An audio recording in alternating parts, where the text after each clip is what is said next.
அடே பழைய பாட்டை ஒத்தரு வந்தாரு அப்படிங்கிற பாட்டை எடுத்து உள்ள திணிச்சிருக்காப்புல நம்ம டைரக்டர். இந்த ட்ரெய்லரை பார்க்கும்போது சூப்பரா இருக்கு. ஏகே ஃபேன்ஸுக்கு வர்ற ஏப்ரல் 10ஆம் தேதி மிகப்பெரிய ஒரு சிறப்பு விருந்தா இந்த குட் பேட் அக்லி படம் வந்து அமைய போகுதுன்னு நினைக்கிறேன். பயங்கர எதிர்பார்ப்போடு இருக்குது. அதாவது இந்த ட்ரெய்லரை பார்க்கும்பொழுது ஒரு வீரம் படம் பார்த்த மாதிரியான ஒரு ஃபீல் இருக்கு.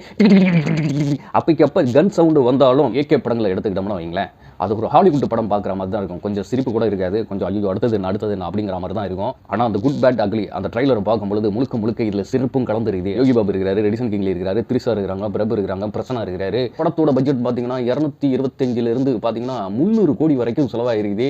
ஏகே சார், இப்போ தான் உங்கள் வரலாறு எடுத்து பார்த்தேன். நீங்கள் பெரிய வில்லனாமல, இனிமே நான் தான் உங்களுக்கு வில்ல. உங்கள் 16 நம்பர் ஷீட் எடுத்து கொஞ்சம் பாருங்க சார். உடம்புல கை இருக்கும், கால் இருக்கும், மூக்கு இருக்கும், மொழி இருக்கும், ஆனால் ஊசல் இருக்காது. தலையுடைய தீனா டைலாக் வந்து மாசா ரீஎன்ட்ரி கொடுத்துருக்குது. மறுபடியும் ரசிகர்கள் பயங்கர என்ஜாய்மெண்ட்டாக இருக்கிறாங்க.